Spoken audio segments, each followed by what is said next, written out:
नमस्कार, मैं अभिषेक कुमार आप सभी का स्वागत करता हूं फोकस स्टडी विद अभी में। तो आप सभी को मेरा जय गुरु। तो चलिए हम लोग पीसीएस बैच में यानी कि जेपीएससी और बीपीएससी बैच में इंडियन पॉलिटी में फंडामेंटल राइट्स आज हम लोग स्टार्ट करने वाले हैं। ठीक है, अभी तक आपने सिटीजनशिप का पूरा कंसेप्ट और सिटीजनशिप से पहले देखिए क्या क्या चीजें हमने कंप्लीट कर ली। सबसे पहले तो बात कर लेते, देखिए सबसे पहले हमने पूरा इंट्रोडक्शन समझा कि जो आप बीपीएससी में या फिर जो जेपीएससी में आप जो पढ़ रहे होते हैं, और इसीलिए क्यों यहाँ जरूरी है, क्योंकि यहाँ आपको पेपर है, एक तो पीटी और एक है आपका मेंस। तो इसी दौरान मैंने आपको सब कुछ समझा दिया, पीटी में कैसे चीज़ों को आपको पूछा जाता है, कैसे चीज़ें कवर करेंगे, और मेंस क्या है, और कैसे एक साथ चीज़ें आप एक दूसरे के साथ, अभी आपके पास समय है, नोटिफिकेशन आई नहीं है तो तैयारी कर पाएंगे। तो मैंने आपको यहाँ पे एक तो सबसे इंपॉर्टेंट की देखिए ये बैच जो आप देख रहे हैं ऑफिसर बैच, इसमें मैंने आपका इंडियन पॉलिटी का, मैंने मेंस का जो आपका देखिए जेपीएससी का एक ट्रेंड है भाई, बीपीएससी का भी एक ट्रेंड है, और देखा जाए तो जितने भी स्टेट पीसीएस है ना कहीं एक दूसरे को कॉपी करती है मेंस में। लेकिन सबसे इंपॉर्टेंट बात, जो आप मेंस में अपना जो व्यवहारिक विचार को लिखते हैं, तो वो व्यवहारिक विचार आप कब लिख पाएंगे, जब आपका कंसेप्ट क्लियर होगा बहुत अच्छी तरह से। तो इंडियन पॉलिटी में आपका जेपीएससी जो भी क्वेश्चन पूछने वाला है इस बार 14th जेपीएससी में मेंस के बैच की मैं बात कर रहा हूं, मैं करवा दिया हूं। और मैंने टोटल 6 क्वेश्चन मेंस के या 5 से 6 क्वेश्चन मैंने करवाए हैं। वही आपका अभी तक जेपीएससी का ट्रेंड रहा है कि उसी के आगे पीछे, और मैंने पूरा समझाया कि कैसे चीजें पूछी जाती है, कैसे चीजों को लिखेंगे। तो आपको मैंने वो पूरा क्लियर कर दिया। मतलब आपका इंडियन पॉलिटी में मेंस के अगर आप पॉइंट ऑफ व्यू से अगर आप देखें इस बैच में, देखिए ये बैच आपका पीटी बैच है। मैंने कहा पहले ही कि आपका भी नोटिफिकेशन नहीं आया तो हमारे पास क्या है, समय है। तो जो भी चैप्टर हम लोग पढ़ेंगे वो हम लोग पढ़ेंगे पीटी प्लस मेंस के पॉइंट ऑफ व्यू से। लेकिन देखिए इसको मैं पूरा अगर मेंस और पीटी कर दूं तो फी बहुत अधिक हो जाएगी, और इतने फी में, और अभी जो फी है जहां मैं आपको मेंस लेवल की कंटेंट दे रहा हूं, लेकिन आप में से जब मैं अगर ऑफिशियली अनाउंस कर दूंगा कि पीटी प्लस मेंस बैच इतने कम फी में, तो आप लोग फिर बोलेंगे भाई इसी को वैल्यू नहीं देंगे, कितना कम फी में कैसे पॉसिबल। इसीलिए लेकिन जो जुड़े हैं आप, मैं ये चाहता हूं कि आप स्टूडेंट को बोले कि आप इस संस्थान से पढ़े, फोकस स्टडी विद अभी से आप झारखंड की अगर तैयारी करें, मैं बस ये चाहता हूं। फिर मैं फी कोई कुछ भी रख दूंगा ना तो आप लेंगे, क्योंकि आपको कंटेंट और सिलेक्शन से मतलब है। तो मैं इतना अगर कॉन्फिडेंस से कह रहा हूं भाई कि आप जेपीएससी में मेंस के लिए आप तैयार हो चुके हैं, कौन सा सेक्शन में, इंडियन पॉलिटी के सेक्शन में। इसके अलावा मैं आपका साइंस एंड टेक में भी पूरा मेंस लेवल की चीजें करवा दूंगा, एकदम बिंदास रहिए। लेकिन साइंस की जितनी वीडियो है अवेलेबल एप्लीकेशन में वो करिए, और मैं बताऊंगा कि जेपीएससी में कैसे मेंस में आपका काम होगा। मुझे कुछ और वीडियो देनी है साइंस में, लेकिन पीटी के लिए मोर देन सफिशिएंट है। तो चलिए हम लोग बात कर लिए, इंट्रोडक्शन ये हमने कवर कर लिया है। फिर हमने देखा क्या, सब कुछ पूरा इंडिया की जो संविधान है, और वर्ल्ड लेवल पे हमने जाके खास करके अमेरिका की और ब्रिटेन यानी इंग्लैंड के संविधान से कंपैरिजन करके चीजें समझाई, पूरी चीजें इंट्रोडक्शन में। बहुत लंबा क्लास हम लोगों का चला। फिर हमने भाग 1 स्टार्ट किया, पार्ट 1 स्टार्ट किया है। पार्ट 1 में हमने देखा आर्टिकल 1 से लेकर के आर्टिकल 4 तक, यहां तक बातें क्लियर है। फिर हमने देखा पार्ट 2, पार्ट 2 में हमने क्या देखा, आर्टिकल 5 से लेकर के आर्टिकल 11 तक, यानी कि सिटीजनशिप, पूरा कंसेप्ट, नोट्स वगैरह सब चीज अपलोडेड है। और इसके बाद आज हम लोग जो स्टार्ट करने वाले होंगे भाग 3 यानी कि फंडामेंटल राइट्स। ये आपका चलेगा 12 से 35 आर्टिकल, ठीक है। और ये एक लंबा सेशन चलेगा फंडामेंटल राइट्स। देखिए फंडामेंटल राइट्स हम बहुत डिटेल और बहुत ही डीप लेवल पे जाके कवर करेंगे आपके साथ, और हर एक आर्टिकल यहाँ मेंशन में करूंगा। आपका आर्टिकल जैसे कि समता का अधिकार, ठीक है, मैं अभी थोड़ी सी चीजें चर्चा कर दूं कि जैसे 14 से 18 है, तो आर्टिकल 14 पढ़ लिए, 15 पढ़ लिए, 16 पढ़ लिए, 17 पढ़ लिए, 18 पढ़ लिए। ये भाई छोटे मोटे एग्जामिनेशन की बातें हो गई, एनटीपीसी, रेलवे ग्रुप डी हो गए, बिहार दरोगा, झारखंड दरोगा। लेकिन अब आप जेपीएससी में जाएंगे तो इसी को पूरा खोला जाएगा, आर्टिकल 14 को पूरा खोला जाएगा। आर्टिकल 15 में 6 सब क्लॉज हम लोग देखेंगे, फिर 16 में भी से 6 आर्टिकल इसके अंदर देखेंगे और पूरा समझेंगे, आरक्षण का पूरा सिस्टम समझेंगे। भाई ये मौलिक अधिकार बहुत इंपॉर्टेंट है, और इससे क्वेश्चन हर आयोग पूछती है, जेपीएससी भी पूछती है, ठीक है। तो ये आपका है, यहां से चीजें आज हम लोग स्टार्ट करेंगे। और बाकी ये वीडियो आपका एप्लीकेशन में रहेगा, तो साथ के साथ ये यूट्यूब पे भी जाएगा, फंडामेंटल राइट्स की क्लासेस कुछ। तो ये आज पहला क्लास है फंडामेंटल राइट्स की। तो ये मैं यूट्यूब पर भी डालूंगा ताकि स्टूडेंट्स तक ये चीजें जाए, क्या चीजें मिल रही है। और मैं यकीन दावा के साथ बोलता हूं, जिस प्रकार से मैं आपको कंटेंट हो अभी एकदम अपडेटेड कंटेंट मैं आपको दे रहा हूं, जैसे कि अगर हम लोग फंडामेंटल राइट स्टार्ट करेंगे तो डायरेक्ट आर्टिकल्स में नहीं आएंगे भाई, समझेंगे सबसे पहले कि अधिकार का अर्थ क्या होता है। क्योंकि मैं आपको पूरा 365 डिग्री में, ऐसा इसीलिए ना भाई, क्यों समझिए 360 डिग्री, सॉरी, क्यों, क्योंकि देखिए आपको पीटी भी देना है, मेंस भी देना है, और इसके बाद आपको इंटरव्यू भी देना है। तो आपने देखा इंट्रोडक्शन क्लास जब हमारा चला तो मैंने आपको समझाया धर्म निरपेक्षवाद या पंथ निरपेक्षवाद।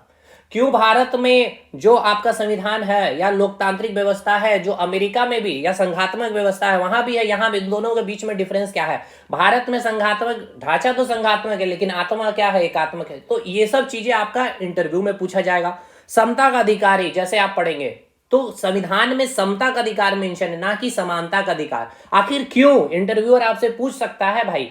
ये सब बातें भी हम लोग करने वाले हैं। चलिए, तो अब ज्यादा चीजें इन पर डिस्कशन नहीं करेंगे, क्लासेस हम लोग आते हैं, स्टार्ट करते हैं फंडामेंटल राइट्स को। बाकी जो स्टूडेंट इंटरेस्टेड है, आप हमारे एप्लीकेशन को इंस्टॉल करेंगे, फोकस स्टडी विद अभी। अभी तो ये बैच में जो ऑफर चल रहा था बंद हो रखा है। अभी मुझे एग्जैक्ट वैल्यू फी याद नहीं है, 5000 के आसपास है या फिर 6000 है या 7000 है, ठीक है। लेकिन सरस्वती पूजा के समय नहीं, 26 जनवरी के समय ऑफर था जो मैंने ही ऑन करवाया था। 4000 आपका फी में ही आपको पूरा हर सब्जेक्ट, इंडियन जीके का हर एक सब्जेक्ट, झारखंड जीके तो ऑलमोस्ट कंप्लीट मैंने करवा ही दिया है, उसमें कुछ चीजें बस बची हुई है, आपदा प्रबंधन, डिजास्टर वगैरह बस चीजें बची, मतलब मोर देन सफिशिएंट कंटेंट अब हो चुका है, आप पढ़ने लायक हो गए हैं। और बहुत अच्छे से लक्ष्य आपके गांधी सर ने करवाए हैं भाई, उन्होंने जाकर के फ्लो चार्ट, क्योंकि देखिए वो भी जेपीएससी मेंस लिखे हुए हैं, इंटरव्यू तक बैठे हुए, तो आपको वो कंटेंट प्रोवाइड कर ही रहे वैसे ही। चलिए, तो अब हम लोग आज का सेशन स्टार्ट करेंगे, और टेलीग्राम ग्रुप को ज्वाइन कर लीजिएगा, पीडीएफ वगैरह अपलोड करने मैं वहां करूंगा तो आप वहां से डाउनलोड कर पाएंगे। चलिए साहब, तो आज का सेशन हम लोग स्टार्ट करते हैं। तो हमारा आज का टॉपिक क्या है, फंडामेंटल राइट्स यानी कि मूल अधिकार, ठीक है, ना कि मौलिक अधिकार। संविधान में कहीं भी मौलिक शब्द का चर्चा नहीं किया गया, पहली बात तो ये याद रखना है। संविधान में शब्द की जो जिक्र की गई है मूल, देखिए एग्जामिनेशन क्वालिफाई करने के साथ साथ हम अपने पढ़ाई के स्टैंडर्ड को भी सुधार कर रहे होंगे। लेकिन अब आप में से कई स्टूडेंट एनटीपीसी बैच में होंगे, दरोगा बैच में होंगे, तो वहां मैंने मौलिक अधिकार लिखा। तो देखिए आपके एग्जामिनेशन के अकॉर्डिंग आपको जानकारी भी रहना चाहिए। और भाई आप जब जेपीएससी बैच में आएंगे तभी तो कुछ चीजों को और भी अधिक लेंगे ना। तो अब आप पीसीएस स्टैंडर्ड लेवल पे आप आ रहे हैं, तो आपको जानकारी भी पूरी अच्छी तरह से गहराई रूप में और एक सही जानकारी होनी चाहिए। तो सबसे पहले ये पता होना चाहिए कि हमारे संविधान में ना कि मौलिक बल्कि मूल शब्द की चर्चा है, ठीक है। तो मूल अधिकार के बारे पढ़ेंगे, यानी कि फंडामेंटल राइट्स के बारे पढ़ेंगे। मूल अधिकार किस भाग में आएगा, तो भाग 3 में आएगा। और आपको पता है भाग क्या है, आर्टिकल्स क्या है, ये सब चीजें हमने बता रखी है। भाग 3 में आर्टिकल 12 से लेकर के आर्टिकल 35 तक पूरा पढ़ने वाले हम लोग फंडामेंटल राइट्स को। तो बहुत लंबा क्लास चलेगा ये, कम से कम 3-4-5 दिन तक ये क्लासेस चलेगी फंडामेंटल राइट्स के ऊपर। बहुत डेप्थ जाना है भाई, बहुत डिटेल पढ़ना है, हर एक चीज को सुनना, क्योंकि जब आप अगर आंदोलन कर रहे होंगे तो आपको तो पता होना चाहिए ना कि हमारा फंडामेंटल राइट्स क्या है। आपको पता नहीं है भाई, आके आपको प्रशासन आपको उठा के वहां से भगा देगी, लेकिन आपको पता होना चाहिए आपके अपनी मौलिक अधिकार। तो आपको कोई छू ना सकेगा जब तक कि आपको जानकारी ना हो। बाकी चलिए, सबसे पहले इस सेशन में, इस चैप्टर में फंडामेंटल राइट्स में हम लोग क्या क्या कवर करने वाले हैं। सबसे पहले अधिकार का अर्थ समझेंगे, उसके बाद हम लोग मूल अधिकार के अर्थ को जानना चाहेंगे, उसके बाद मूल अधिकार का विकास कैसे हुआ उसको समझेंगे, मूल अधिकार की विशेषताएं क्या है, मूल अधिकार के प्रकार क्या हैं, उसके बाद मूल अधिकार और आपातकाल को जोड़ करके पढ़ेंगे, मूल अधिकार और सैन्य बल को जोड़ करके पढ़ेंगे, मूल अधिकार और मार्शल लॉ, और उसके बाद रिट, और उसके बाद हम इसके आलोचना और महत्व के बारे समझेंगे। तो चलिए, सबसे पहले हम लोग जानना चाहेंगे कि जो आप अधिकार की बात करते हैं, क्योंकि चैप्टर ही है हमारा मूल अधिकार, है ना। तो अगर चैप्टर की बात की जाए तो चैप्टर है हमारा मूल अधिकार। तो सबसे पहले हमें ये 2 शब्द के बारे जानकारी होनी चाहिए। सबसे पहले हम समझेंगे कि अधिकार होता क्या है। तो अधिकार का अर्थ की अगर हम जब बात करते हैं, अधिकार की अर्थ की बात करते हैं, तो अधिकार का अर्थ क्या है कि अधिकार जो है हमें कुछ भी करने की या कुछ ना करने की स्वतंत्रता देती है, ठीक है। अधिकार की अर्थ क्या है, हमें कुछ करने की, ठीक है ना, कुछ भी करने की या ना कुछ करने की, या कुछ ना करने की, है ना, या कुछ ना करने की स्वतंत्रता देती है। कौन अधिकार, कुछ ना करने की, कुछ ना करने की स्वतंत्रता देती है कौन? हमारा अधिकार। ठीक है, ये अधिकार का अर्थ है, समझिएगा, बहुत अच्छे से चीजें समझ में आएगी धीरे धीरे। हमने ये कहा कि अधिकार क्या है? अधिकार जो है कुछ करने की हमें स्वतंत्रता देती है, आप कुछ भी करने, यानी आपकी जो इच्छा है वो आप करिए, और अगर आपकी इच्छा नहीं है भैया तो आप उसको ना करिए, इसकी स्वतंत्रता देती है अधिकार। यानी अधिकार का अर्थ यही है, आपकी इच्छा है तो करिए, आपकी इच्छा ना है तो आप ना करिए। लेकिन जब बात कर रहे होते हैं मूल अधिकार की, तो इसका अर्थ क्या होता है? अब इसको समझिएगा मूल अधिकार के बारे में, क्योंकि यही चैप्टर है और ये कैसे इससे अलग है अधिकार से। ठीक है ना, ये अधिकार से कैसे अलग है इसको समझिएगा, मैं आपको समझाता हूं मूल अधिकार क्या होता है। फिर देखिए, मूल अधिकार को हम दो तरह से परिभाषित कर सकते हैं। ठीक है, दो तरीका से कैसे, इसको भी समझिएगा। मूल अधिकार को हम एक तो सबसे पहले ये बोलेंगे कि मूल अधिकार जो है मानव की सर्वांगीण विकास, ठीक है ना, मानव की सर्वांगीण विकास के लिए आवश्यक होते हैं। सर्वांगीण विकास के लिए आवश्यक होते हैं। सर्वांगीण विकास के लिए क्या होते हैं? आवश्यक होते हैं, ये मूल अधिकार। अब ये सर्वांगीण विकास मतलब क्या, इसको समझिएगा। सर्वांगीण विकास का मतलब ये है कि हर क्षेत्र में मानव का क्या होना चाहिए? विकास होना चाहिए। हर क्षेत्र में विकास होना चाहिए मानव का, हर क्षेत्र में, जैसे भौतिक क्षेत्र हो या फिर नैतिक क्षेत्र हो, या इसके अलावे आध्यात्मिक क्षेत्र हो या बौद्धिक क्षेत्र हो। यानी मूल अधिकार मानव की क्या है? सर्वांगीण विकास के लिए आवश्यक है। सर्वांगीण विकास मतलब हर क्षेत्र में मानव का विकास होना चाहिए, भौतिक क्षेत्र हो, बौद्धिक क्षेत्र हो, आध्यात्मिक क्षेत्र हो या फिर बौद्धिक क्षेत्र हो। हर क्षेत्र में क्या होना चाहिए? मानव की इसमें उन्नति होगी अगर आपको मूल अधिकार मिलेगा तो मूल अधिकार की आवश्यकता आपने देख ली मानव के लिए क्या है। ये एक पॉजिटिव पॉइंट ऑफ व्यू से अगर आप इसको बात किया जाए तो ये पॉजिटिव पॉइंट ऑफ व्यू से आपको डेफिनेशन में बता रहा हूं मूल अधिकार का। अब नेगेटिव पॉइंट ऑफ व्यू से देखा जाए, अब देखिए ये पॉजिटिव और नेगेटिव का मतलब समझिए कि ये सकारात्मक दृष्टि से मैं देख रहा हूं इसे, इसकी डेफिनेशन की बात कर रहा हूं कि मानव की अगर मूल अधिकार अगर मानव को मिल रही है, जनता को मिल रही है, तो मानव अधिकार ये मूल अधिकार मानव की सर्वांगीण विकास के लिए बहुत उपयोगी साबित होती है। मानव के हर विकास, हर क्षेत्र में विकास करने में, हर क्षेत्र में उन्नति करने में मूल अधिकार का एक काफी इंपॉर्टेंट रोल होता है। जैसे कि भौतिक क्षेत्र हो, नैतिक क्षेत्र हो, आध्यात्मिक क्षेत्र हो या बौद्धिक क्षेत्र में उन्नति की बात हो। अब नकारात्मक दृष्टि से बात की जाए तो देखिए, ये मूल अधिकार ये वो अधिकार होते हैं जो आपकी सरकार, जब अगर सरकार तानाशाही हो जाए, ठीक है ना, तानाशाही कहने का मतलब क्या है कि आपके ऊपर क्या होने लगे? शोषण होने लगे।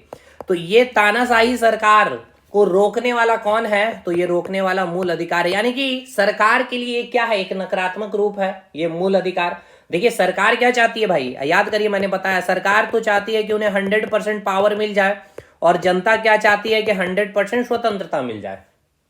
तो भाई दोनों को बैलेंस किया गया है संविधान के द्वारा। संविधान ने कुछ इनको पावर दिया है और संविधान ने इनको कुछ अधिकार भी दिए, स्वतंत्रता भी दिए। तो ये वही मूल अधिकार है जो जनता को मिला है। जो सरकार जब तानाशाही रूप ले ले, जनता के ऊपर शोषण करे, तो इनको रोकने वाला कौन होगा? ये मूल अधिकार ही होगा। क्लियर है मेरे भाई? यहां तक चीजें समझ में आई? तो नकारात्मक दृष्टिकोण का इसका अर्थ और सकारात्मक दृष्टिकोण का अर्थ आपने समझ। सकारात्मक पॉजिटिव पॉइंट ऑफ व्यू से देखा जाए तो मानव के लिए सर्वांगीण विकास के लिए काफी आवश्यक है, और नकारात्मक की जो सरकार है उनकी तानाशाही रूप अगर वो ले ले या शोषण करना लगे जनता के ऊपर, है ना, या फिर जनता की जो मौलिक अधिकार है, जो मूल अधिकार है, अगर उसका हनन करने लगे, तो ये वही मूल अधिकार है जो सरकार को या राज्य की मैं डेफिनेशन आगे बताऊंगा, जो सरकार को क्या करेगी? रोकने का कार्य करेगी। ठीक है, तानाशाही अगर सरकार हो जाए तो तानाशाही सरकार को ये रोकने का कार्य करेगा। आपकी ये मूल अधिकार, ये वो एक मूल अधिकार एक जनता के लिए ताकत का काम करती है। यहां तक चीजें क्लियर है? तो सकारात्मक और नकारात्मक दृष्टि से आपने अधिकार और मूल अधिकार को आपने डिफाइन कर लिया।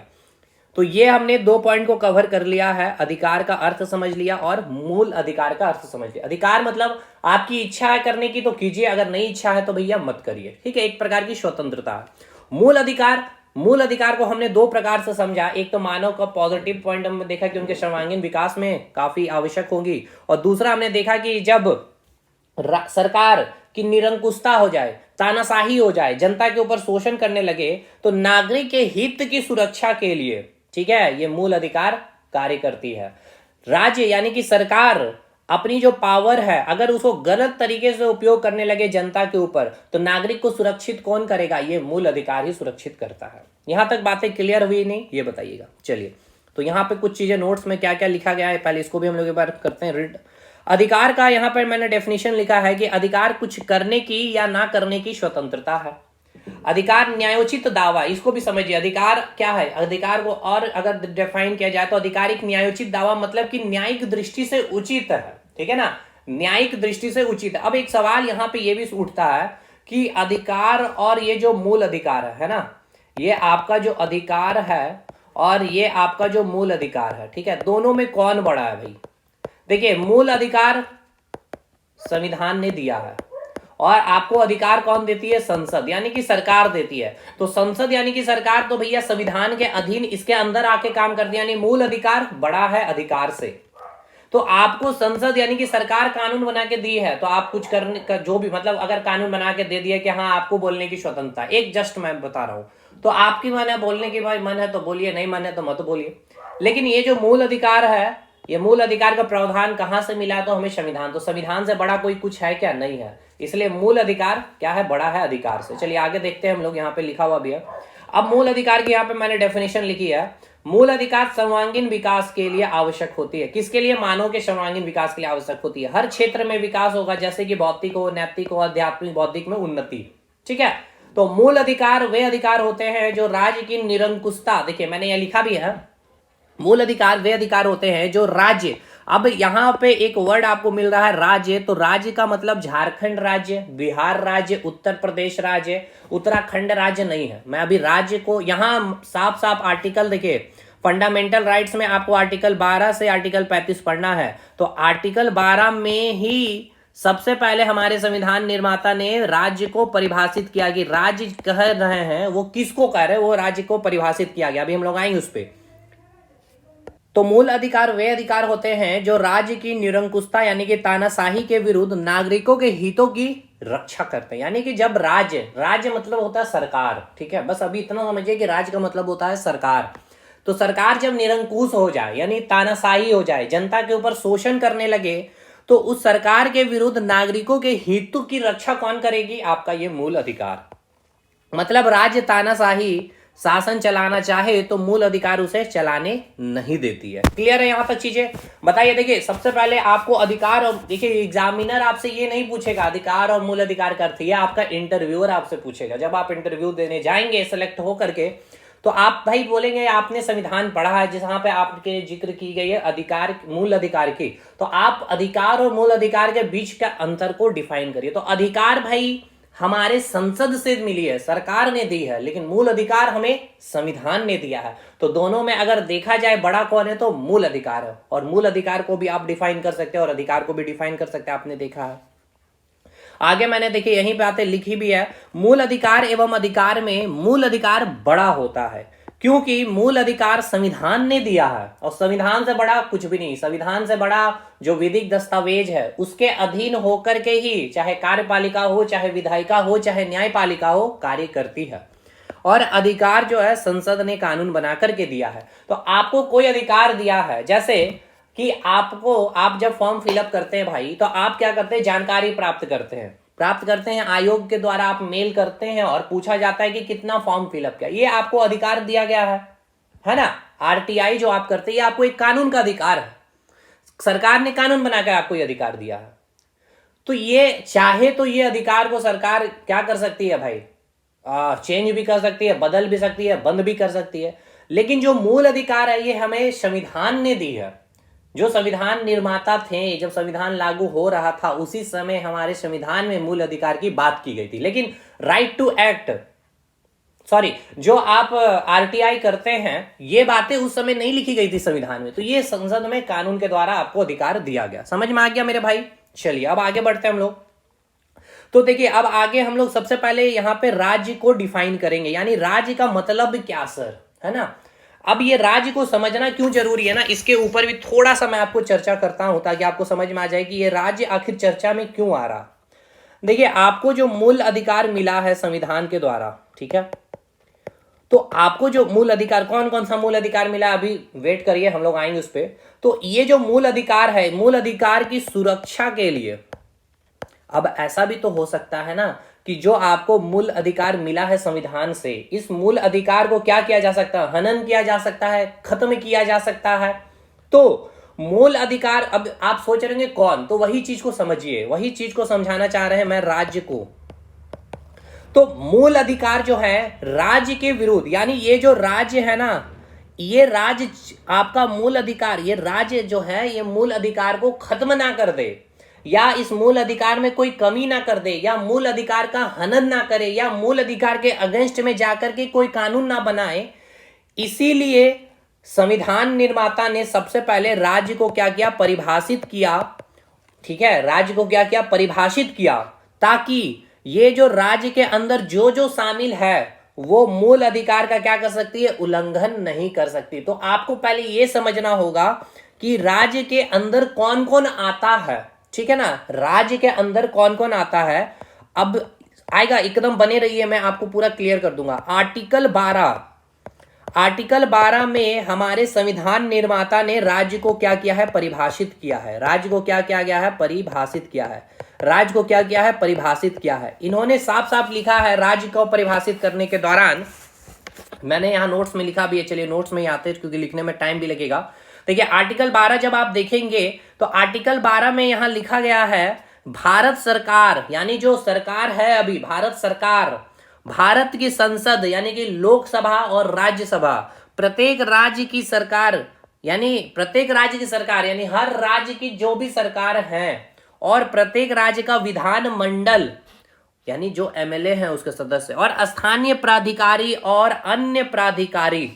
प्राधिकारी का अर्थ होता है जिनके पास शक्ति है प्रयोग करने का अधिकार, यानी कि शक्ति का प्रयोग करने का अधिकार जिनके पास होता है उन्हें कहते हैं प्राधिकारी। यानी कि जितने सरकारी संस्था हैं, और सरकारी संस्था यानी कि सरकारी संस्था में काम करने वाले हर एक सरकारी कर्मचारी इस राज्य के अंदर आता है। मतलब ये कि ये जो है राज्य का परिभाषा है। राज्य का परिभाषा में कौन कौन शामिल है समझिएगा। राज्य की परिभाषा में शामिल है भारत सरकार पहला, दूसरा संसद, लोकसभा, राज्यसभा, राज्य की सरकार, हर राज्य की सरकार, हर राज्य का विधानमंडल, स्थानीय प्राधिकारी और अन्य प्राधिकारी, यानी सरकारी संस्था में कार्य करने वाला हर एक सरकारी कर्मचारी।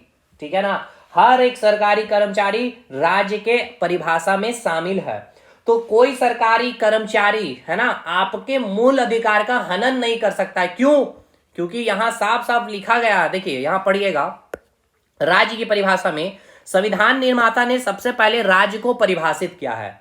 संविधान निर्माता जो है, यानी संविधान के निर्माण करने में 2 साल 11 महीना 18 दिन का जो समय लगा, उसमें जितने कमेटी बने आपने पढ़ा भी है, तो वो सभी लोगों ने क्या किया, सबसे पहले आर्टिकल 12 में राज्य को परिभाषित किया, ताकि राज्य में जितने लोग आएंगे, कौन कौन आएंगे मेरे भाई, भारत सरकार, भारत की संसद, राज्य सरकार, प्रत्येक राज्य का विधानमंडल, स्थानीय प्राधिकारी, अन्य प्राधिकारी, यानी कि सरकारी संस्था में कार्य करने वाले हर एक सरकारी कर्मचारी, ये सभी राज्य में आएंगे, वो नागरिकों के अधिकार का हनन नहीं करेंगे। यानी ये राज्य जिसको डिफाइन किया गया आर्टिकल 12 में, ये जनता को जो मिली हुई मूल अधिकार है संविधान के द्वारा, उसका हनन नहीं कर सकती है। मोदी जी की अभी सरकार है, तो मोदी जी कोई ऐसा कानून नहीं बना सकते हैं लोकसभा राज्यसभा में और उसको पास करा करके, और अगर ऐसा ला करके कानून बना भी देते हैं जो आपके मौलिक अधिकार का हनन करती है, जैसे आपका आरक्षण की बात की जाए, तो आपको आरक्षण है, यह आपका मूल अधिकार है, आप पढ़ेंगे भाई,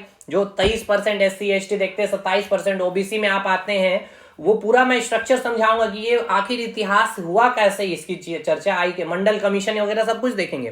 तो ये आपका अधिकार है भाई, आरक्षण है ना। तो अगर आपका आरक्षण को खत्म किया जाएगा, ठीक है, तो आप इसके लिए डायरेक्ट सुप्रीम कोर्ट जा सकते हैं, क्योंकि आपका मौलिक अधिकार का हनन हो रहा है, और फिर इसकी न्यायिक समीक्षा की जाएगी। यानी सुप्रीम कोर्ट में जब आप याचिका दायर करेंगे तो फिर उसकी न्यायिक समीक्षा की जाएगी, और फिर सुप्रीम कोर्ट को लगता है कि हाँ आप आम जनता या नागरिकों की मूल अधिकार का हनन हुआ है, तो वो कानून को शून्य या फिर निष्कर्षित किया जाएगा, या फिर उसे खत्म किया जाएगा उस कानून को। समझ में आ गया? तो राज्य की परिभाषा को क्लियर करना है, राज्य के अंदर कौन, देखिए जब भी वर्ड यूज किया जाएगा राज्य, है ना, ये रहा वर्ड एक राज्य, तो राज्य का मतलब झारखंड राज्य, बिहार राज्य, उत्तर प्रदेश राज्य नहीं है। आर्टिकल 12 में स्पेशली राज्य को डिफाइन किया गया है कि राज्य के अंदर कौन कौन आएंगे, और ये जो सारे लोग आ रहे हैं ये नागरिकों के मूल अधिकार का हनन नहीं कर सकते। इसलिए संविधान निर्माता ने सबसे पहले राज्य को परिभाषित किया। देखिए आर्टिकल 12 में क्या है, क्लियर है। आर्टिकल 12 में राज्य को परिभाषित किया गया है। अब देखिए दो प्रकार की परिभाषा है राज्य। एक तो राजनीतिक विज्ञान में हम लोग राज्य को परिभाषित किए हैं स्टार्टिंग में ही कि राज्य किसे कहेंगे, जिसके पास क्या होना चाहिए, 4 तत्व यानी एलिमेंट होने चाहिए। एक तो उसके पास जमीन होना चाहिए, एक जनसंख्या होना चाहिए, सरकार होना चाहिए, संप्रभुता वाला देश होना चाहिए, तो ही उसे हम क्या कहेंगे, एक राज्य कहेंगे। ये एक अलग है, ये कंसेप्ट किसके अकॉर्डिंग है, राजनीतिक विज्ञान के अकॉर्डिंग। लेकिन संविधान के अकॉर्डिंग बात किया जाए तो संविधान में राज्य किसको बोलते हैं, तो वो आपका आर्टिकल 12 में साफ साफ जिक्र किया गया है। समझ में आया मेरे भाई, राज्य का डेफिनेशन क्लियर हुआ। तो देखिए दो मीनिंग है। मैंने स्टार्टिंग में भी जब आप पॉलिटी स्टार्ट किए हैं तो मैंने राज्य को डिफाइन किया था कि राज्य किसको कहेंगे, भारत एक राज्य है ना, भारत राज्य है। तो ये राजनीतिक विज्ञान के कंसेप्ट से मैं आपको बतला रहा हूं। लेकिन आर्टिकल 12 में संविधान में जो राज्य को डिफाइन किया गया है वो ये बातें लिखी गई है। समझ में आया? चलिए, यानी अब आपको क्लियर समझ में आ रहा है कि राज्य को क्यों मैं बार बार यहां पे जिक्र कर रहा था, क्योंकि राज्य के अंदर आने वाले भारत सरकार, भारत की संसद, हर राज्य की सरकार, राज्य के विधानमंडल, जितने प्राधिकारी हैं और जितने अन्य प्राधिकारी यानी कि जितने भी संस्थाएं हैं, सरकारी संस्था और सरकारी संस्था में कार्य करने वाले सारे सरकारी कर्मचारी ये राज्य के अंदर है और कोई भी हनन नहीं कर सकते नागरिकों को। अच्छा, न्यायपालिका भी कई लोगों को डाउट रहता है कि इसके अंदर है या नहीं, तो बिल्कुल न्यायपालिका भी राज्य के अंदर ही है भाई, ठीक है ना। कार्यपालिका, विधायिका और न्यायपालिका ये सभी संसद आ गया ना तो इसके अंदर ही होंगे, यानी राज्य के परिवार। यानी न्यायपालिका सुप्रीम कोर्ट, हाई कोर्ट आपका मौलिक अधिकार का हनन नहीं करेगा। अरे न्यायपालिका से ऊपर भी कौन है, आपका संविधान ही है। यानी न्यायपालिका भी कोई भी डिसीजन लेगी तो संविधान के अधीन आकर के ही लेगी, यानी सबसे बड़ा संविधान। समझ में आ रहा है, यानी संविधान ही सबसे बड़ा, इसलिए कहा जाता है संविधान से देश चलता है। बताइए क्लियर हुआ कि नहीं ये बात है। चलिए, तो आर्टिकल 12 आपको क्लियर है। आर्टिकल 12 में क्या लिखा गया, राज्य को परिभाषित किया गया। अब हम अगला आर्टिकल समझेंगे, आर्टिकल 13। बहुत इंपॉर्टेंट है आर्टिकल 13। स्टूडेंट्स को समझ आता नहीं है क्योंकि लोग समझाते नहीं, निकल जाते, लेकिन हम लोग समझेंगे आर्टिकल 13 को अच्छे से। चलिए, यहां तक चीजें क्लियर है। आर्टिकल 13 की क्या बातें हैं यहां पर समझते हैं। आर्टिकल 13 में क्या लिखा गया है, मूल अधिकार से असंगतता यानी कि इनकंसिस्टेंसी विथ फंडामेंटल राइट। इसका मतलब क्या है, देखिए समझिएगा ध्यान पूर्वक। मूल अधिकार से असंगतता, इनकंसिस्टेंसी विथ फंडामेंटल राइट। अब ये क्या है इसको समझिएगा ध्यान पूर्वक। यहां मैंने लिखा है मूल अधिकार से असंगतता से आशय है, इसका मतलब यह है यदि कोई कानून संविधान के लागू होने के पूर्व बनाया गया है। अब समझिएगा, देखिए हमें एक बात बतलाइए, हमारा संविधान कब लागू हुआ, 26 जनवरी 1950 में क्या हुआ, हमारा संविधान लागू हुआ। अब संविधान क्यों लागू हुआ भाई, पहले ये बताइए। हमने बताया है बहुत कुछ अच्छे से, क्योंकि अगर आपको देश में शासन करना है तो कोई नियम कानून होना चाहिए ना। तो संविधान क्या है, एक विधिक दस्तावेज ही तो है। इसमें क्या है, एक डॉक्यूमेंट है भाई, दस्तावेज है जिसमें क्या है, नियम कानून लिखे हुए हैं, जिसके तहत क्या है भाई, देश चलेगा। तो भारत का संविधान तो बन रहा है 26 जनवरी 1950 में। इससे पहले कौन कर रहा है शासन, इंग्लैंड कर रहे हैं। तो समझिएगा, इंग्लैंड ने क्या किया, हमारे ऊपर शासन किया, तो इसने भी शासन कैसे किया होगा बताइए, इसने भी शासन कैसे किया होगा, नियम कानून के तहत ही किया होगा, है ना। तो इनके जो बनाए ये नियम कानून है ना, वो नियम कानून आज भी हम लोग क्या करते हैं, फॉलो करते हैं, ठीक है ना। यहां तक समझ में आया। हमने अभी ये कहा कि हमारा संविधान 26 जनवरी 1950 को लागू हो रहा है। क्यों लागू हो रहा है, ये एक विधिक दस्तावेज है जिसमें नियम कानून है, जिसके तहत देश चलती है। तो अब 1950 से पहले हमारा संविधान था नहीं है, हमारे ऊपर शासन कर रहा है इंग्लैंड। तो ये शासन कैसे करेगा, ये भी कोई नियम कानून के तहत ही कर रहा था। तो कई ऐसे नियम कानून जो सही थे वो नियम कानून आज भी चल रहे हैं। अब मैं ये क्यों बता रहा हूं, क्योंकि आर्टिकल 13 में आपने एक शब्द पढ़ा है अभी, असंगतता, है ना। मूल अधिकारों से असंगतता, मूल अधिकारों से असंगतता, तो इसी को मैं समझाना यहाँ चाह रहा हूं। तो देखिए, जो कानून इंग्लैंड के द्वारा बनाए गए थे वो कुछ ऐसे कानून है, जैसे कि अगर मैं आपको बताऊं, जो अभी भी आपका 1861 में बनाया गया था कानून, पुलिस एक्ट, वो अभी भी हम लोग क्या करते हैं, इसको इंप्लीमेंट किए हुए हैं, लागू किए हुए हैं। लेकिन अगर कोई एक ऐसा कानून, मैं एक्स कानून ले रहा हूं, ये एक ऐसा कानून है जो उस समय बनाया गया था अंग्रेजों के द्वारा, तो इस एक्स कानून का अगर देखा जाए, अगर इसको 26 जनवरी 1950 के बाद अगर बात की जाए, क्योंकि 26 जनवरी 1950 का अब में आपको क्या हुआ, संविधान लागू हो गया। संविधान लागू होते ही आपको क्या मिल गई है, फंडामेंटल राइट्स मिल गई है। तो ये जो एक्स कानून है जिसके तहत इंग्लैंड शासन कर रहा था हमारे ऊपर, इस एक्स कानून की जब हम बातें कर रहे हैं 26 जनवरी 1950 के बाद से, तो ये एक्स कानून हमारे फंडामेंटल राइट्स का क्या कर रहा है, हनन कर रहा है। तो यहां पे वही वर्ड कि मूल अधिकार से असंगतता, यानी कि इनकंसिस्टेंसी, मूल अधिकार से असंगतता, असंगतता यानी कि जो मूल अधिकार है, यानी कि ये जो फंडामेंटल राइट है, इससे असंगत है ये कानून, तो वो कानून क्या होगा, शून्य होगा, यानी उसको खत्म कर दिया जाएगा। ये आर्टिकल 13 में लिखा हुआ है। लेकिन अब ऐसा समझिए कि कोई एक ये आपका कानून है, ठीक है, ये आपका कोई एक कानून है, इस कानून का इतना पार्ट जो है हमारे मूल अधिकार का क्या कर रहा है, हनन नहीं कर रहा, लेकिन ये पार्ट हमारे फंडामेंटल राइट्स का हनन कर रहा, तो ये इतना कानून को क्या कर दिया जाएगा, रद्द कर दिया जाएगा। और फिर देखा जाएगा कि इस कानून, इतना कानून को अगर हम लोग रद्द कर दिए हैं, इस पूरे कानून का इतना भाग को अगर हम लोग रद्द कर दिए हैं, और उसके बाद जो बचा हुआ ये पार्ट है, ये जो कानून है, ये कानून अगर प्रभावी है, ठीक है ना, अगर सुचारू रूप से चल पाएगी तो इसको इंप्लीमेंट रखा जाएगा। लेकिन अगर इस पार्ट को रद्द करने के बाद ये कानून पूरी तरह से खत्म है, मतलब कोई प्रभावी, इसका कोई रूप नहीं मिलेगा, तो ये पूरा कानून ही रद्द कर दिया जाएगा। समझ में आया कि नहीं आया? नहीं आया कोई बात नहीं, फिर से हम लोग समझेंगे।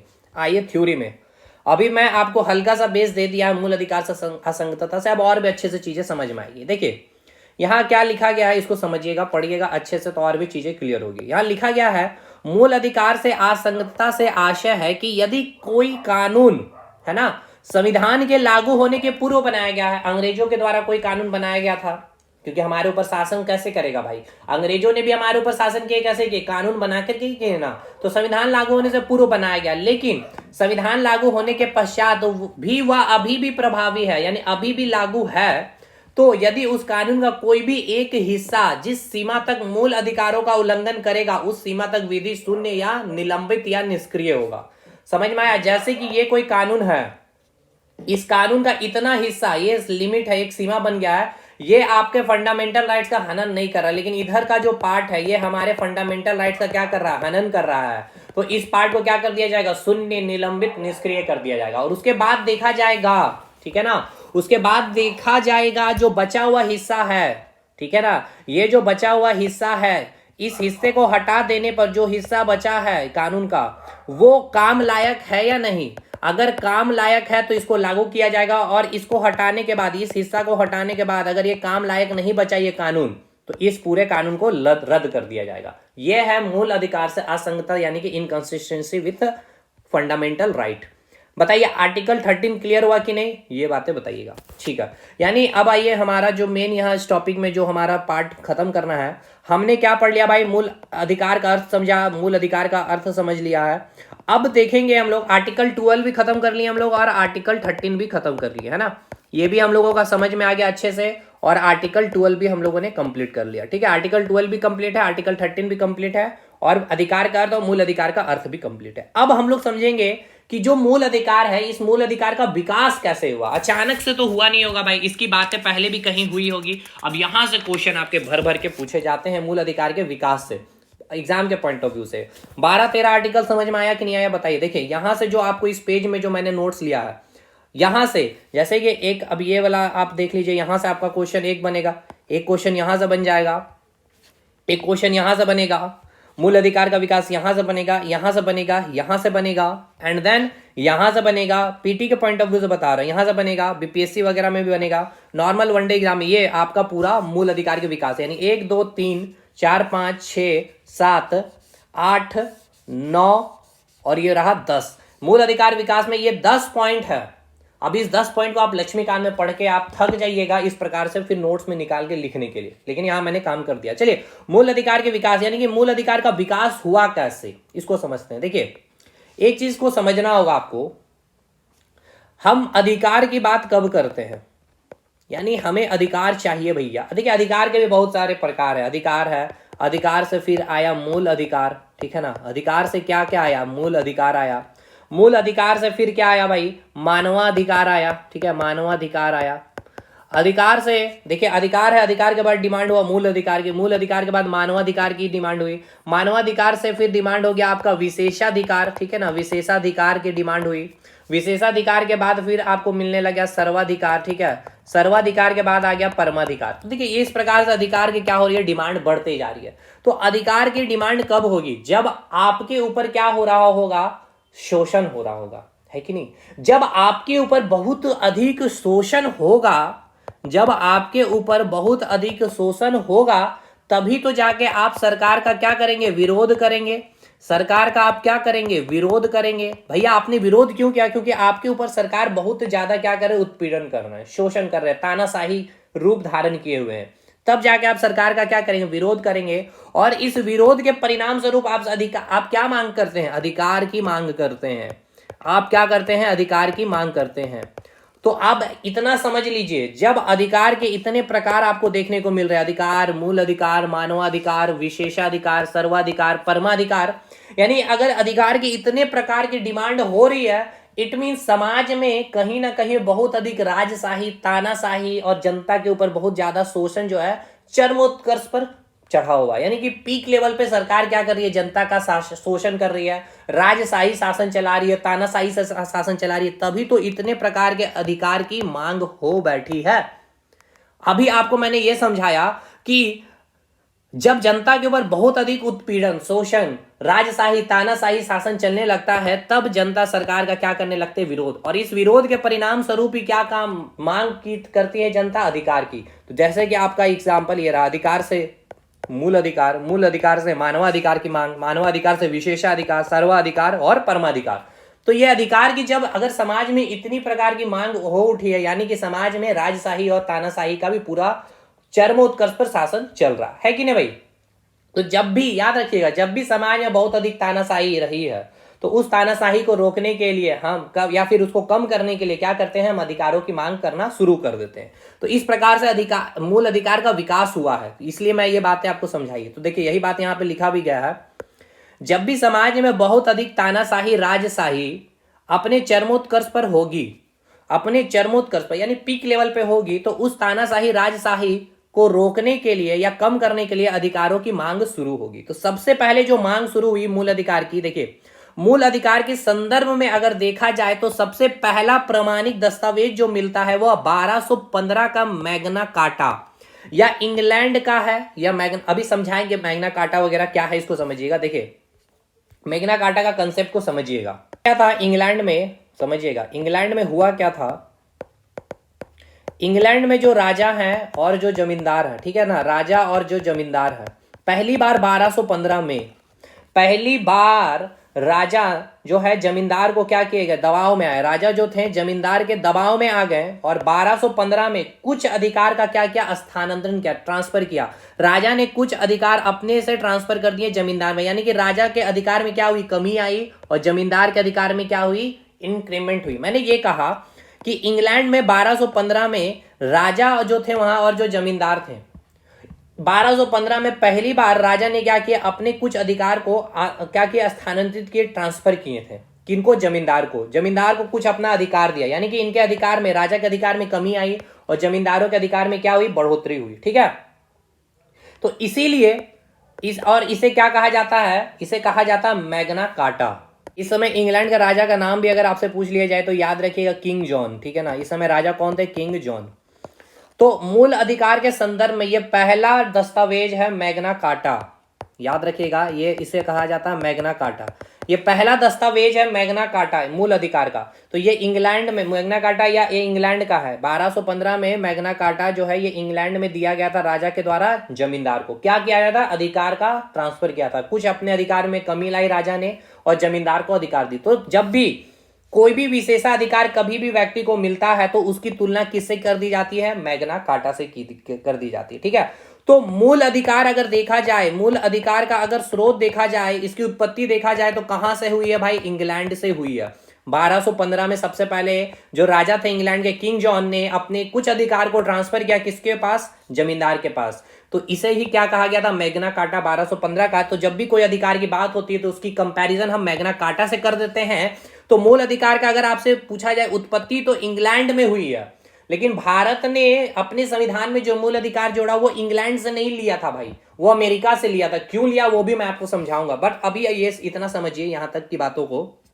ये क्वेश्चन आपसे पूछता है एग्जाम में, पीटी के एग्जाम के पॉइंट ऑफ व्यू से बात किया जाए तो मूल अधिकार के संदर्भ में देखें तो सबसे पहले प्रमाणिक जो दस्तावेज जो मिलता है वह है 1215 का मैग्ना कार्टा, या इंग्लैंड का है। यह पहला दस्तावेज है जिसको लिखित रूप से देख सकते हैं, जिसमें पहली बार राजा ने जमींदारों के दबाव में अपने कुछ अधिकारों का स्थानांतरित किया। राजा के कुछ अधिकारों में कमी आई और दूसरी तरफ लोगों के अधिकारों में वृद्धि हुई। इसलिए जब भी किसी व्यक्ति को विशेष अधिकार मिलता है तो उसकी तुलना मैग्ना कार्टा से करते हैं। मूल अधिकार का प्राथमिक स्रोत क्या है? इंग्लैंड की मैग्ना कार्टा।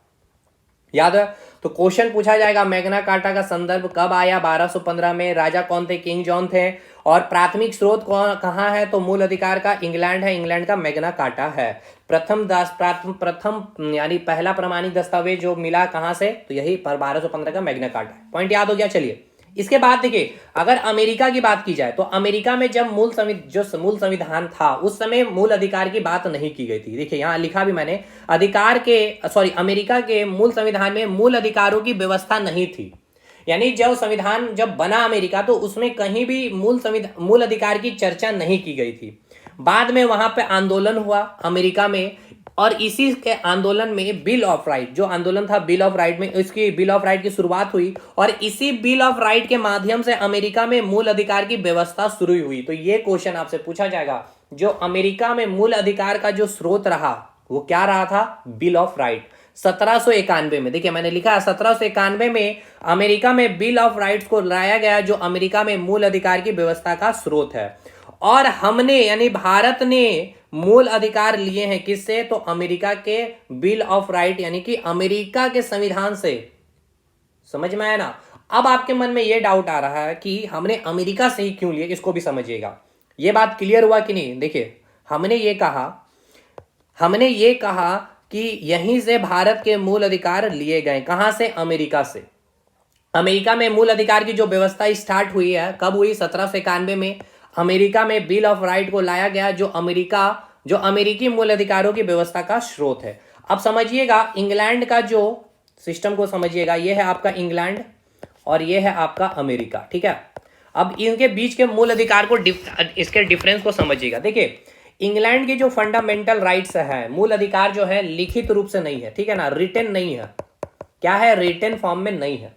इंग्लैंड का कहना है इसमें जनता को कि भैया जो इंग्लैंड की जो संस्कृति है, ठीक है, जो यहाँ पे प्रथा चलती आ रही है, जो परंपराएं हैं, जो रीति रिवाज हैं और जो भी नियम है, आप उनका उल्लंघन नहीं करेंगे, ठीक है, आप उनका उल्लंघन नहीं करेंगे, बाकी आपको जो करना है करिए। इस रूप से मूल अधिकार वहां पे डिफाइन किया गया, ठीक है ना। इस प्रकार से मूल अधिकार को डिफाइन किया गया। मूल अधिकार के कितने प्रकार हैं, ऐसा कुछ भी मूल अधिकार यहाँ पे इंग्लैंड के संविधान में जिक्र नहीं किया गया। जो आप संविधान में पढ़ते हैं ना, मूल अधिकार में समता का अधिकार, स्वतंत्रता का अधिकार, ये सब प्रकार पढ़ते हैं, तो ये प्रकार यहाँ पे चर्चा नहीं है, इंग्लैंड के संविधान में नहीं चर्चा है। तो और इसका जो स्वरूप है नकारात्मक है। क्यों नकारात्मक है? क्योंकि यहाँ पे लिखित नहीं है आपका संविधान में, इंग्लैंड के संविधान में। लेकिन जब अमेरिका के आप फंडामेंटल राइट्स की बात करते हैं तो इसका जो मूल अधिकार है ये आपका रिटन है, ठीक है ना, रिटन फॉर्म में है। इसलिए इसको हम पॉजिटिव वे में लेते हैं, सकारात्मक रूप में लेते हैं, क्योंकि लिखा हुआ है। और लिखा हुआ इसी वजह से अमेरिका के फंडामेंटल राइट्स में सारे प्रकार का क्या किया गया? जिक्र किया गया, ठीक है ना। यानी कि इस वजह से हमारे संविधान के जो निर्माता थे, अमेरिका के जब संविधान को पढ़ा और जब इंग्लैंड के संविधान को पढ़ा तो उन्होंने देखा कि फंडामेंटल राइट्स यहाँ भी है, यहाँ भी है, लेकिन फंडामेंटल राइट्स यहाँ पे कोई रिटन फॉर्म में नहीं है। वहां साफ साफ लिखा गया है इस प्रकार से कि इंग्लैंड की जो भी प्रथाएं हैं, जो रीति रिवाज है, जो परंपराएं हैं, आप उनका हनन नहीं करेंगे, बाकी आप अपने अधीन आपके अकॉर्डिंग जो काम करना है करिए। कोई भी यहाँ पे प्रकार, कितने प्रकार के फंडामेंटल राइट्स इसकी जिक्र नहीं किए। लेकिन अमेरिका में फंडामेंटल राइट्स रिटन फॉर्म में है। इसलिए हमारे संविधान निर्माता ने क्या किए भाई? इसी वजह से हमारे संविधान निर्माता ने मूल अधिकार की व्यवस्था अमेरिका से लिए, ठीक है ना। क्यों लिए अमेरिका से? समझ में आया। ताकि इसीलिए लिए ताकि क्योंकि इसमें फंडामेंटल राइट्स क्या लिखे हुए हैं, तो इसमें जो भी चेंज करना होगा भारत के दृष्टिकोण से वो हम अपने अकॉर्डिंग चेंज कर सकते हैं। ठीक है, समझ में आया। तो क्यों हमने अमेरिका से लिया, तो देखिए इंग्लैंड सोर्स स्रोत यही है मूल अधिकार का, लेकिन हमारे भारत में जो मूल अधिकार का स्रोत है वो कौन है, अमेरिका है। अमेरिका में कब आया, 1791 में बिल ऑफ राइट्स व्यवस्था से स्टार्ट हुआ था। चलिए अब आगे देखते हैं हम लोग भारत के संदर्भ में मूल अधिकार की पहली मांग। ये देखिए काफी इंपॉर्टेंट पॉइंट यहाँ पे लिखा गया है। देखिए भारत के दृष्टि, ये 2 पॉइंट तो हो गया आपके बाहर, यानी एक तो इंग्लैंड की बात हो गई, एक अमेरिका। अब आइए भारत से, यहाँ से सारी जिक्र होगी और यहाँ से इंपॉर्टेंट बातें भी हैं। भारत के संदर्भ में अगर देखा जाए तो मूल अधिकार की पहली मांग कॉन्स्टिट्यूशनल बिल में 1895 में की गई थी। इस बिल को स्वराज बिल के नाम से भी जानते हैं। यह स्वराज बिल बाल गंगाधर तिलक ने लाया था। वेरी वेरी इंपॉर्टेंट, डेट के साथ याद रखेगा, 1895 में स्वराज बिल में, कॉन्स्टिट्यूशनल बिल जो कहा जाता है जिन्हें, और इसको लाया किसने था, तो बाल गंगाधर तिलक में, जिसमें मूल अधिकार की जिक्र या मांग की गई थी, जिसमें बोलने की, निजता आदि की स्वतंत्रता की मांग की गई थी। यह पहला प्रयास आधुनिक भारत में मूल अधिकार को लेकर के दिखाई देता है। ठीक है, तो अगर आपसे पूछ लिया जाए पहला प्रयास जो आधुनिक भारत में मूल अधिकार को लेकर दिखाई देता वो कौन था, तो स्वराज बिल आप बोलेंगे। ठीक है, यहां तक चीजें क्लियर है या नहीं, ये बताइएगा भाई। आगे देखा जाए तो आगे पॉइंट में जब बात की जाएगी कॉमनवेल्थ, ठीक है ना, कॉमनवेल्थ ऑफ इंडिया बिल 1925 में एनी बेसेंट ने तैयार किया था पहला, तो ये पॉइंट याद रखना है। और इस बिल में भी मूल अधिकार की क्या हुई थी, मांग की गई थी, जिसको तैयार करने में एनी बेसेंट की महत्वपूर्ण भूमिका थी। तो देखिए मूल अधिकार का जो विकास है ये आप समझ पा रहे होंगे। सबसे पहले आपने स्रोत देखा, इंग्लैंड है, फिर उसके बाद अमेरिका देखा, अमेरिका में 1791 में आया। और क्यों हमने अमेरिका से लिया ये समझ में आया। सबसे पहले आधुनिक भारत में कब मांग हुई मूल अधिकार की, तो कॉन्स्टिट्यूशनल बिल, जिसको स्वराज बिल के नाम से भी जाना जाता है, 1895 में। इसके बाद 1925 में कॉमनवेल्थ ऑफ इंडिया बिल में भी आपका मूल अधिकार की मांग की गई। फिर 1928 में प्रस्तुत जो नेहरू रिपोर्ट है, जिसको मोतीलाल नेहरू ने तैयार किया था, इसमें भी मूल अधिकार की मांग की गई थी। हमारे संविधान में मूल अधिकार के बारे में जो भी प्रावधान अभी आप देखते हैं इसी नेहरू रिपोर्ट पर आधारित है। तो यह भी याद रखना है कि नेहरू रिपोर्ट में भी मूल अधिकार की मांग हुई थी 1928 में। 1927 में याद रखिएगा, यहां पे क्वेश्चन ऐसे पूछता है कि साइमन कमीशन या फिर किस आयोग के द्वारा मूल अधिकार की मांग को क्या किया गया था, अस्वीकार किया गया था या एक्सेप्ट नहीं किया गया था। तो देखिए 1927 में साइमन कमीशन आयोग का गठन किया गया था और इसने 1930 में क्या की रिपोर्ट दी, जिसने साफ साफ कहा कि मूल अधिकार का कोई व्यवहारिक महत्व नहीं है। मतलब ठीक है, सैद्धांतिक तो हम देख रहे हैं कि मूल अधिकार मिलना चाहिए, लेकिन जो आप बता रहे हैं ना, इस प्रकार से जनता को फायदा मिलेगा मूल अधिकार, जो व्यवहारिक रूप है, ये मूल अधिकार का कोई व्यवहारिक महत्व हमें दिख नहीं रहा, इसलिए इसको मना कर दिया गया साइमन कमीशन के द्वारा, स्वीकार करने से साइमन कमीशन के द्वारा। ठीक है ना, सीधा सीधी मना कर दी साइमन कमीशन के द्वारा। तो या आयोग का नाम याद रखिएगा। इसके बाद आपको कराची में जो कांग्रेस का अधिवेशन हुआ 1931, तो याद रखिएगा कराची के कांग्रेस अधिवेशन में भी मूल अधिकार की मांग हुई थी, इसका भी प्रस्ताव रखा गया था। इस कराची अधिवेशन में भी मूल अधिकार की मांग को लेकर प्रस्ताव पारित किया गया था। फिर दूसरा जो गोलमेज सम्मेलन हुआ गांधी जी के द्वारा, इनके द्वारा भी मांग की गई थी मूल अधिकार की। और फाइनली इसके बाद हम आएंगे लास्ट 1934 में इंग्लैंड में ज्वाइंट पार्लियामेंट कमेटी यानी कि संयुक्त संसदीय कमेटी के सामने प्रस्ताव रखा गया था, क्योंकि बहुत जोड़ मूल अधिकार की मांग चल रही थी। तो फाइनली इंग्लैंड में जो ज्वाइंट पार्लियामेंट कमेटी थी उनके पास प्रस्ताव रखा कि क्या मूल अधिकार दिया जाना चाहिए या नहीं। तो इस कमेटी ने भी क्या कर दिया, इनकार कर दिया था। इसी के वजह से जो अगला साल जो 1935 में भारत का शासन अधिनियम आया, उसमें कहीं भी मूल अधिकार के बारे में चर्चा नहीं की गई थी। और ये क्वेश्चन आपके एग्जाम में ना जाने कितने बार पूछा गया है कि 1935 का भारत शासन अधिनियम में मूल अधिकार की चर्चा है, तो नहीं है। क्यों नहीं है, इसी कारण 1934 में इंग्लैंड के ज्वाइंट पार्लियामेंट्री कमेटी के पास जब प्रस्ताव रखा गया कि क्या मूल अधिकार देनी चाहिए या नहीं देनी चाहिए, तो साफ साफ मना कर दिया। और जो 1935 का गवर्नमेंट ऑफ इंडिया एक्ट आया उसमें कहीं भी मूल अधिकार की चर्चा नहीं हुई।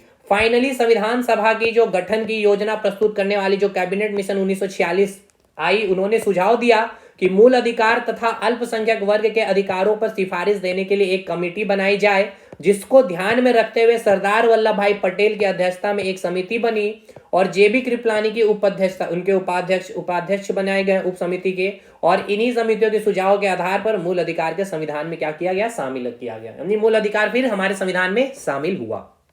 इस प्रकार से आपने मूल अधिकार के विकास को देखा कि आपका जो मूल अधिकार है कैसे हमारे संविधान में शामिल हुआ। देखिए हमने बहुत चीजें बहुत पहले मांग की, लेकिन कोई भी चीजें हमें तुरंत नहीं मिली है, यही आपको समझना है। तो फाइनली हमें 1946 में जो आपका कैबिनेट मिशन आया तो उन्होंने सुझाव दिया और फिर समिति बनी जेबी कृपलानी, याद रखिएगा नाम, जेबी कृपलानी के उपाध्यक्षता में, और सरदार वल्लभ भाई पटेल उनके कौन थे, अध्यक्षता में। ठीक है, चलिए भाई, यहां तक पॉइंट है, ये सारे पॉइंट एग्जाम के पॉइंट ऑफ व्यू से इंपॉर्टेंट है। अब देखिए मूल अधिकार के प्रकार, ये वही प्रकार हैं जो इंग्लैंड के संविधान में नहीं लिखी गई, इसलिए नकारात्मक दृष्टिकोण है। और अगर अमेरिका में देखा जाए तो वहां पे चर्चा की गई है, प्रकार की चर्चा की गई, सारी चीजें लिखी है। तो हमने अभी मूल अधिकार की बात की जाए तो यहाँ पे आपको टोटल 7 दिखेंगे, 1 2। पहला है समता का अधिकार, जिसमें आर्टिकल 14 से 18 हम लोग पढ़ेंगे। फिर स्वतंत्रता, देखिए एग्जैक्ट संविधान में लिखा है स्वतंत्र का अधिकार, जिसको हम लोग स्वतंत्रता का अधिकार भी बोलते हैं, आर्टिकल 19 से 22। तीसरा शोषण के विरुद्ध अधिकार, आर्टिकल 23 से 24। चौथा है धर्म का स्वतंत्रता का अधिकार, आर्टिकल 25 से 28। सांस्कृतिक एवं शिक्षा संबंधी अधिकार, आर्टिकल 19, 30। संपत्ति का अधिकार, आर्टिकल 31। और संवैधानिक उपचारों का अधिकार, आर्टिकल 32। लेकिन आपको यह समझना है कि जो संपत्ति का अधिकार है, अब ये आपका मौलिक अधिकार, सॉरी, ये अब आपका मूल अधिकार नहीं है। अब ये आपका क्या है, तो वर्तमान समय में एक संवैधानिक वैधिक अधिकार है। अब ये क्या है संवैधानिक वैधिक अधिकार, इसको भी हम समझाएंगे। तो अभी मूल अधिकार कितना है, टोटल 6 है, लेकिन मूल संविधान में कितना था, टोटल 7 था, ये भी याद रखना है। अभी ये सब एक एक करके डिटेल खोलेंगे भाई, तो इसको भी हमें समता का अधिकार को पढ़ने में 1 क्लास लग जाएगा, फिर इसको पढ़ने में 2, इन दोनों को पढ़ने में 2 क्लास, मतलब 3-4 क्लास अभी और चलेगा। चलिए यहां से चलने से पहले इसको हम लोग आज निपटा लेते हैं, संपत्ति के अधिकार का पूरा कंसेप्ट को, ठीक है। तो वर्तमान स्थिति में, क्योंकि अब ये संपत्ति का अधिकार क्या है, हमारा फंडामेंटल राइट्स नहीं है, यानी हमारा ये मूल अधिकार नहीं है ना, ये अब हमारा क्या है, मूल अधिकार नहीं है। तो वर्तमान स्थिति में संपत्ति का अधिकार की क्या स्थिति है, इसको समझते हैं। देखिए इसे खत्म ही कर लेंगे आज, जो भी हो, क्लास लंबा हो तो हो, लेकिन इसको खत्म कर लेना, क्योंकि मौलिक अधिकार बहुत लंबा चलने वाला है। तो संपत्ति का अधिकार जो है मूल अधिकार की सूची से बाहर किया गया था, ठीक है। कौन सा संविधान संशोधन किया गया था, 44वां संविधान संशोधन किया गया था, 44th कॉन्स्टिट्यूशनल अमेंडमेंट किया गया था 1978 में, ठीक है। 1978 में 44वां संविधान संशोधन किया गया, जिसमें आपका जो संपत्ति का अधिकार है, संपत्ति का अधिकार को क्या किया गया भाई, संपत्ति के अधिकार को फंडामेंटल राइट की सूची से बाहर कर दिया गया। अभी वर्तमान स्थिति में अगर देखा जाए तो आपका जो संपत्ति का अधिकार है, ये क्या है, इसको भाग 12 में रखा गया है, आर्टिकल 300A में, ठीक है ना, आर्टिकल 300A में।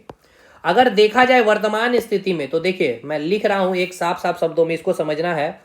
वर्तमान स्थिति में, ठीक है ना, वर्तमान समय में, नॉट स्थिति, वर्तमान समय में, यानी प्रेजेंट समय में, वर्तमान समय में संपत्ति का जो अधिकार है, वर्तमान समय में संपत्ति का अधिकार, वर्तमान समय में संपत्ति का अधिकार जो है एक संवैधानिक और विधिक अधिकार है। इसका मतलब क्या है समझिए। देखिए हमने एक वर्ड लिखा है संवैधानिक है, यानी कि जो संपत्ति का अधिकार है अब वो एक संवैधानिक और विधिक अधिकार। इसका मतलब क्या है समझिए। संवैधानिक अधिकार क्योंकि ये हमारे संविधान में लिखा गया है आर्टिकल 300A में, ठीक है, इसलिए ये संवैधानिक अधिकार है। और ये विधिक अधिकार क्यों है, क्योंकि समझिएगा, क्योंकि इसको विधि के द्वारा, ठीक है ना, समझिएगा, विधि से अब ये जो है ना आपकी संपत्ति को क्या किया जा सकता है, समाप्त भी किया जा सकता है आपकी संपत्ति को, या फिर आपको संपत्ति दिया भी जा सकता है कानून बना करके, ठीक। अभी नहीं समझ में आया होगा, कोई बात नहीं, अभी आप बस इतना समझिए कि जो संपत्ति का अधिकार है वो एक मूल अधिकार नहीं रहा। 44वां संविधान संशोधन 1978 के तहत इसको क्या कर दिया गया, इसको एक संवैधानिक और विधिक अधिकार बना दिया गया। ये भाग 12 में रख दिया गया आर्टिकल 300A में। संवैधानिक अधिकार क्यों है, क्योंकि इसको आर्टिकल 300A में लिखा गया, संविधान में है। विधिक अधिकार इसीलिए है क्योंकि इसको विधि के द्वारा आपकी जो संपत्ति है, जैसे आप जहां घर में रह रहे हैं आपकी संपत्ति है, तो अगर सरकार चाहे तो विधि बना करके, कानून बना करके आपकी संपत्ति को छीन भी सकती है, या सरकार कानून बनाकर आपको संपत्ति दे भी सकती है। इसलिए एक विधिक अधिकार है। अब समझिएगा, विधि बनाने का काम कौन करता है, विधायिका करती है ना, विधायिका करती है। तो यही क्या करेगी, विधि बना करके आपको संपत्ति दे भी सकती है या आपकी संपत्ति को छीन भी सकती है। लेकिन आपकी जो कार्यपालिका है, आपकी कार्यपालिका को कोई अधिकार नहीं है आपकी संपत्ति को छीनने का।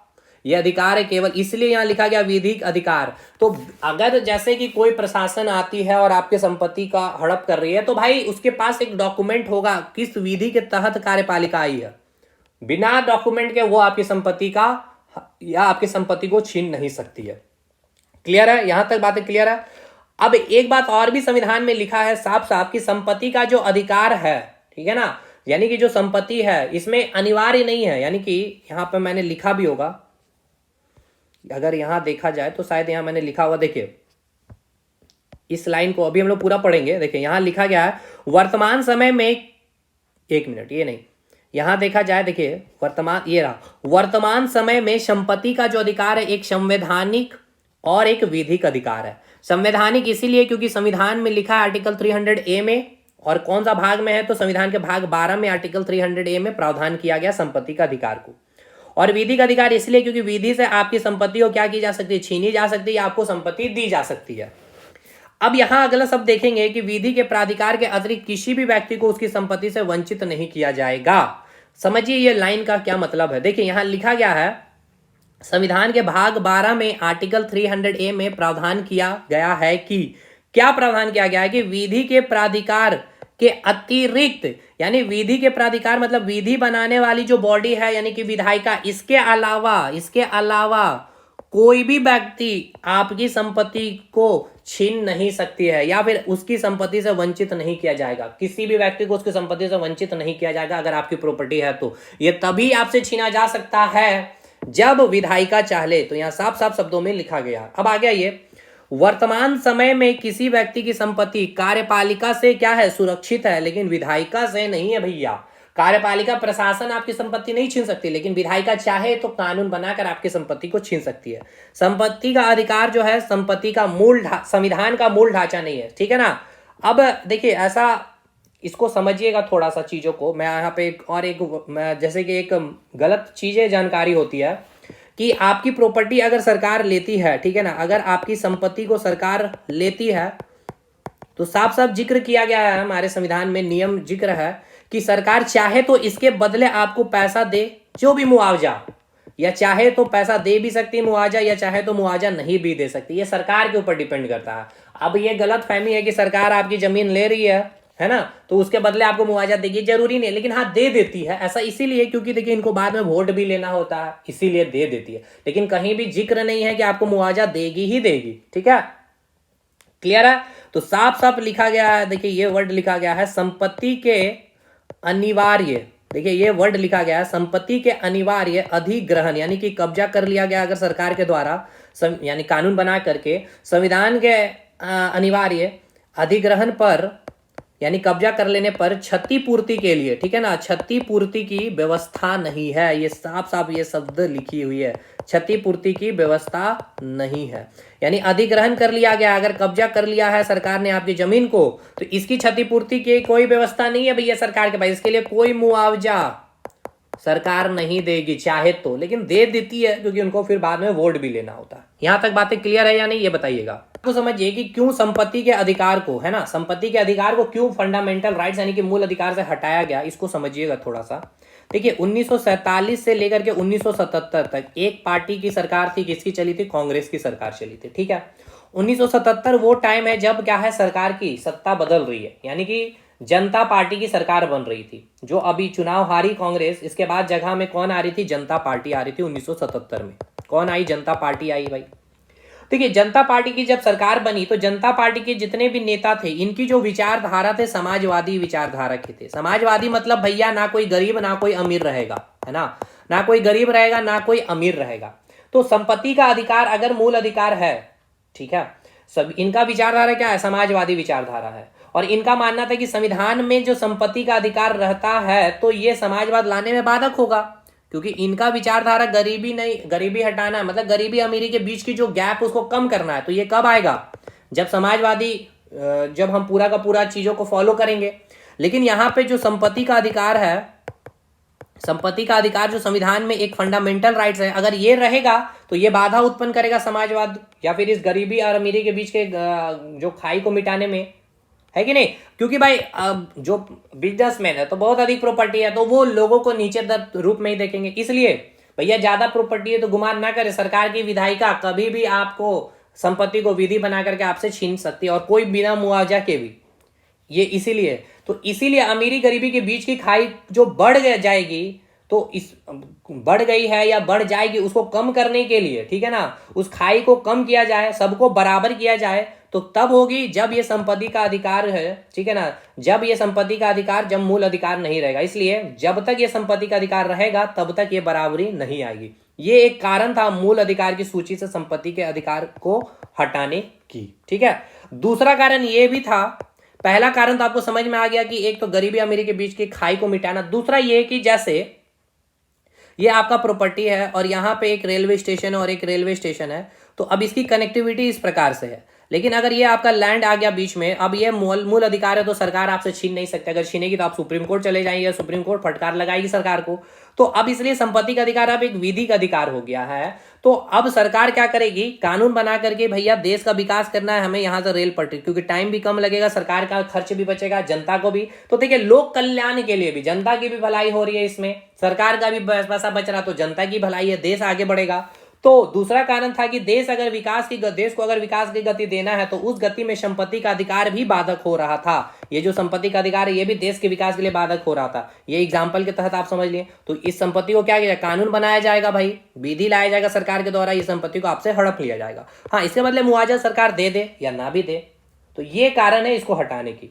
तो आज जो है संविधान जो है संपत्ति का, चलिए ये सारी पॉइंट हम लोग यहाँ पे पढ़ ही लिए ना भाई, देख लिए। चलिए अब आगे जो है हम लोग स्टार्ट करेंगे समता का अधिकार से, स्टार्ट करेंगे आर्टिकल 14 से 18। तो ये कल का सेशन पे चलेगा चीजें। देखिए यहाँ पे एक चीज और है, यहाँ मैंने आपको जो बताया था ये रहा पॉइंट भाई, ये देखिए यहाँ हमने ये कवर कर लिया ये पॉइंट। अब हम लोग स्टार्ट करेंगे समता का अधिकार, पूरा 14 से 18 आर्टिकल एक क्लास में खत्म करने की कोशिश होगी, बहुत डिटेल चलेंगे यहाँ पे भी, ठीक है। चलिए मिलते हैं अगले वीडियो में, क्योंकि देखिए आर्टिकल 14 होगा, 14 में, फिर 15 में 6 आर्टिकल होगा, फिर 16 में भी 6 आर्टिकल है, बहुत लंबा चलने वाला है ये समता का अधिकार, ठीक है। तो अगले क्लास में मिलेंगे। तो जो इंटरेस्टेड है, अगर जेपीएससी की तैयारी कर रहे हैं, बीपीएससी की तैयारी कर रहे हैं, चीजें इस लेवल पे आप खोज लीजिए, झारखंड में रांची चले जाइए, जो भी संस्थान है इस फी में इस लेवल पे कंटेंट समझा करके, और मैं आपको पहले का पीटी बैच है लेकिन मेंस लेवल पे मैं कंटेंट दूंगा। बाकी मिलते हैं अगले वीडियो में, तब तक के लिए धन्यवाद।